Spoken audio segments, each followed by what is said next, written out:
am 20. Februar 2008. Eine junge Frau wird ermordet. Der Mörder enthauptet die Leiche und lädt die Bilder im Internet hoch. Kurz darauf kontaktiert die Kriminalpolizei den Forumsadministrator und bitten um Hilfe bei den Ermittlungen. Doch was genau ist zuvor passiert?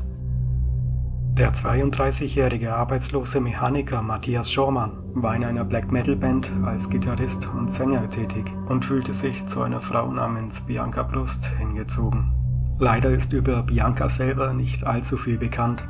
Sie war 27 und hatte eine abgeschlossene Ausbildung im medizinischen Bereich. Es ist unklar, woher Bianca und Matthias sich kannten. Es wird vermutet, dass beide Marihuana-Konsumenten waren und da über Freunde irgendwann mal zueinander zur Bekanntschaft gefunden haben. Bianca ging nicht auf Matthias Anmachversuche ein. Sie war nicht an Matthias interessiert und war bereits vergeben. Am besagten Tag, dem 20. Februar 2008, lud Matthias Bianca zu sich nach Hause unter dem Vorwand eines klärenden Gesprächs ein. Ein letztes Mal gestand Matthias Bianca seine Liebe. Bianca weist ihn ab. Aus Wut erwürgt Matthias Bianca, enthauptet ihre Leiche, bringt die Leiche in sexuelle Posen. Danach schießt er ungefähr 20 Fotos und stellt die Fotos auf mittlerweile 2 gelöschte Gore-Seiten. Eines davon war Life of Debauchery, zu dem wir später noch kommen. Danach übergoss Matthias seine Wohnung und die Leiche mit Benzin. Doch Bianca Brusts abgetrennten Kopf packte er in einen Rucksack. Matthias setzte seine Wohnung in Brand.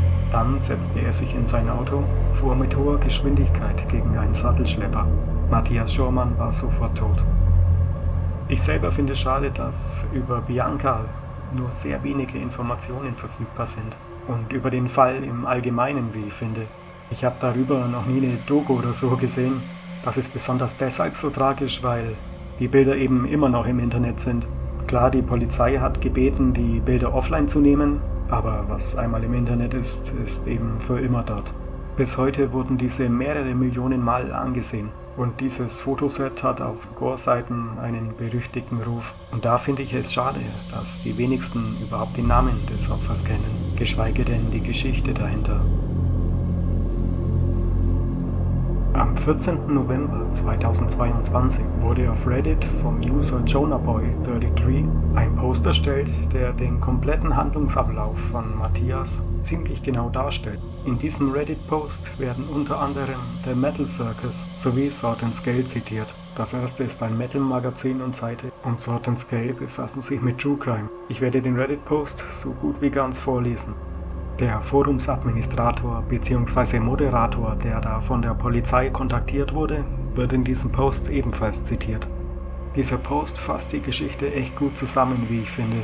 Versucht uns einigermaßen zu erklären, was im kranken Hirn von Matthias Schormann vor sich ging. Dies ist auch die ausführlichste Version der Story, die auch alle Details, die im Laufe der Zeit verloren gegangen sind, zusammensetzt.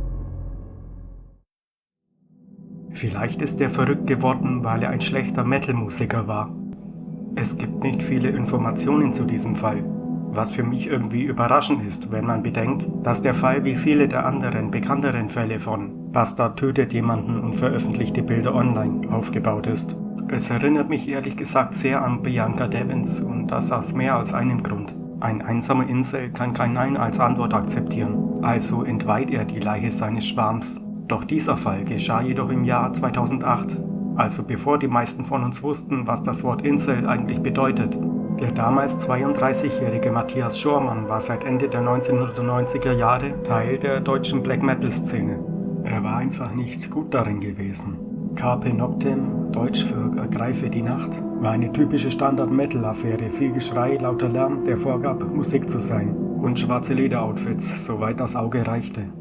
Schormann und seine Freunde kamen 1997 zusammen und produzierten unter dem Künstlernamen Karathorn. Würden sie in den gesamten 7 Jahren, in denen sie zusammen waren, nur ein vollständiges Album herausbringen.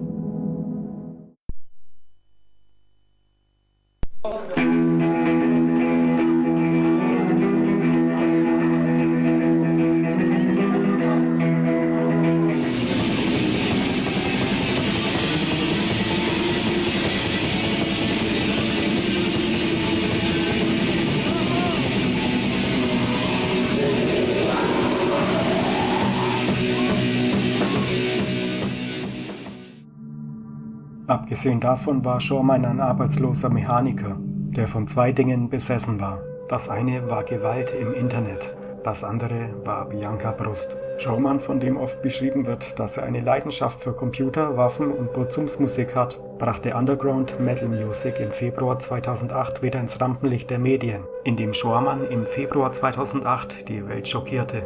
Im selben Monat ging dieser Sadist in einem Internetforum an die Öffentlichkeit, dass er jenen ermorden würde, der nicht wie er dachte und nicht die gleichen chaotischen Vorstellungen von der Gesellschaft hatte, und erwürgte und ermordete anschließend eine junge Krankenschwester und Freundin namens Bianca Brust, 27, kurz nachdem er sie in seine Wohnung eingeladen hatte. Über Bianca gibt es sogar noch weniger Informationen. Sie war eine kluge und kontaktfreudige junge Frau, Arzthelferin und seit einigen Monaten eine Freundin von Shawman. Ich sage Freund, aber der alte Matthias wollte bestimmt nur sexuellen Kontakt. Das Problem für ihn war, dass sie bereits vergeben war und außerdem war Bianca ziemlich uninteressiert an ihm. Sie hatte ihn mehrmals in der Vergangenheit zurückgewiesen, was ihn nur noch verärgerte. Anscheinend hatte er in den Wochen vor dem Mord damit begonnen, seine Besitztümer zu verkaufen, was eindeutig ein Fall des Fuck-it-Syndroms war. Wenn sie ihm nicht gehörte, würde er sie mit sich nehmen. 20. Februar 2008. Matthias Shawman lädt Bianca Brust zu sich nach Hause ein. Ich bin mir nicht ganz sicher, warum sie gegangen ist. Zu diesem Zeitpunkt hatte er sie schon seit Wochen wegen eines Dates belästigt.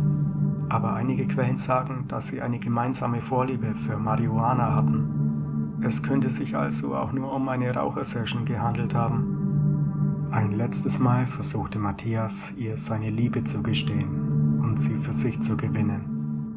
Sie lehnte ihn erneut ab, was er wohl erahnen konnte. Wir wissen nicht genau, wie das geschah oder was passierte, aber Matthias Shawman erwürgte Bianca anschließend mit bloßen Händen. Dies könnte das Ende der Geschichte sein, aber das Internet existiert. Enter Life of Debauchery, kurz LOD. Bis zu seinem Tod im Jahr 2018 war LOD ein Rotten.com-Klon gewesen, der stolz auf den gröbsten Mist war, den man sich vorstellen kann. Mit anderen Worten eine typische Gore-Seite, aber Shawman war dort Mitglied gewesen. Und in dieser schicksalshaften Februarnacht beschloss er, seinen ersten Beitrag zu verfassen, unter seinem Nutzernamen I Hate You. Er erstellte den Thread Dead War, tote Hure, um das Internet glücklich zu machen. Für Matthias schien kaltblütiger Mord nicht genug zu sein, denn nachdem er Biancas Leben beendet hat und er vom Wahnsinn besessen war, enthauptete er sie mit einer Machete und machte mehrere Fotos, schätzungsweise um die 20, von ihrem nackten Körper und ihrem Kopf in verschiedenen demütigenden Posen. Die Mitglieder dieses Forums, die wahrscheinlich ebenso unausgeglichen waren wie Matthias selbst, waren von den Fotos überrascht und beschrieben sie aufgrund der Surrealität und der Situation als etwas Gruseliges und sogar Unechtes. Leider entsprach diese ganze Geschichte einer sehr beschissenen Realität und nachdem die Fotos hochgeladen worden waren, kontaktierte der Forumsadministrator Matthias. Danach löschte Matthias die Fotos und versuchte zu fliehen, um die Überreste der jungen Frau loszuwerden. Es ist nichts über ein Video bekannt, es ist nie eins aufgetaucht und ich glaube nicht, dass eins existiert. Dank Gott, denn diese Fotos sind echt nicht schön. Er enthauptete sie. Anschließend stellte er ihren nackten Körper in einer Reihe respektloser erotischer Posen dar, darunter in oberschenkelhohen schwarzen Stiefeln und mit einem Kruzifix über ihren Genitalien. Er machte auch zahlreiche Nahaufnahmen ihres enthaupteten Kopfes, auch auf einem Schreibtisch. In einer davon trägt sie eine Sonnenbrille und in einer anderen spielt er mit ihrem Auge.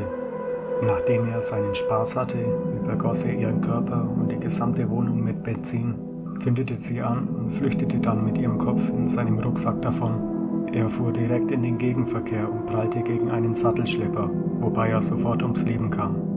Am Unfallort fand die Polizei Shawman tot hinter dem Lenkrad. Im Rucksack fand die Polizei den Kopf von Bianca Brust.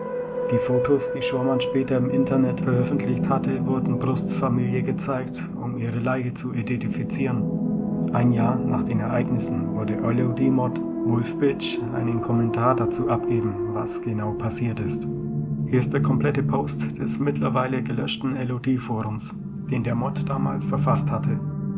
Wir hatten einen Nutzer namens I Hate You, wo uns im Februar 2018 beigetreten ist. In derselben Nacht postete er eine Serie von ungefähr 20 Bildern. Wahrscheinlich in derselben Nacht, in der er den Mord begangen hatte. Ich frage mich immer noch, warum er sich für LOD entschieden hat. Diese Frage hat mir schon lange Angst gemacht. Jedenfalls am oder um dem 28.02.2008 wurde ich von einem Kriminalhauptkommissar aus Leer, Deutschland, kontaktiert. Dieser war der leitende Ermittler des Verbrechens. In seiner ersten E-Mail gab dieser nicht an, dass ein Verbrechen begangen worden sei und dass er mich nur als Eigentümer von LOD kontaktieren wolle. Ich antwortete, dass ich zwar gerne kooperieren würde, ich aber nicht wirklich wissen könne, dass er tatsächlich ein Polizist sei und dass ich eine Möglichkeit brauche, seine Identität zu überprüfen. Um ehrlich zu sein, dachte ich in der ersten E-Mail, dass mir einer von euch Arschlöchern mir etwas vormachen würde. Doch so war es nicht. In seiner zweiten E-Mail erhielt ich seine Telefonnummer und er gab an, dass er mir eine Beweisbescheinigung faxen würde. Ich bekam das Fax voll mit offiziellen Siegeln, alle auf Deutsch, das ich mir von jemandem übersetzen ließ. Ja, es war echt und ja, ich habe mir fast in die Hose gemacht. Der Beamte EB erzählte mir, dass die Polizei den Computer des Mörders beschlagnahmt hatte und dort sein LOD-Link gefunden wurde. Oh, verdammt großartig, ein Krimineller, der zu dumm ist, seinen Verlauf und seine Cookies zu löschen. Und er hatte seine Login-Daten bei LOD gespeichert, sodass sie die Seite aufrufen konnten. Ich gab der Polizei, was ich konnte, und das war sehr wenig. Zeitzeugen, die anwesend waren, bevor der Thread gelöscht wurde, seine E-Mail-Adresse und sein Login-Name. Zu diesem Zeitpunkt habe ich das Konto von I Hate You gesperrt. Ich habe der Polizei in Leer mitgeteilt, welche Maßnahmen ich ergriffen habe. Sie waren sehr dankbar und überrascht, da sie davon ausgingen, dass LOD als Gore-Seite die Bilder einfach immer und immer wieder veröffentlichen würde, so wie die Gore-Seite Ogrish es getan hatte, weshalb der Zugang zu Ogrish in Deutschland gesperrt war.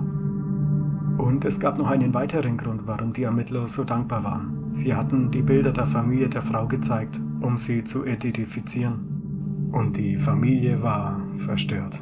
Verdammt, wer wäre das nicht? Wäre es ein Fall der freien Meinungsäußerung gewesen, dann wären die Bilder online geblieben. Das war es nicht. Es war ein Strafverfahren. Und ich stehe zu der Entscheidung, die ich damals einseitig getroffen habe. Das absolut Schlimmste an der Geschichte ist, dass der Rettungssanitäter, der am Unfallort von Schormann eintraf, das Pech hatte, Bianca zu kennen, da sie zusammen arbeiteten. Er war der Erste, der ihren Kopf entdeckte, und es war so traumatisch, dass er es als das Schlimmste bezeichnete, was er in 25 Jahren im Job gesehen hatte.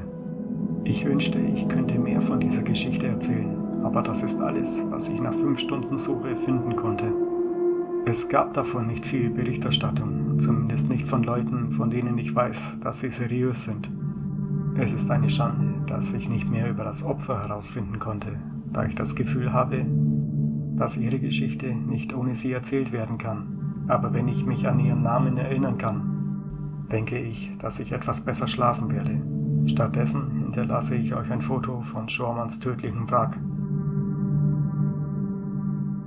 Und das war die brutale Geschichte des Black Metal Incel Killers Matthias Schormann, einen kranken Menschen, der fasziniert von Gewaltvideos war und das Bedürfnis verspürte, etwas in die Realität umsetzen zu wollen, ohne Rücksicht auf das Leben von Bianca, ihrer Freunde oder ihrer Familie.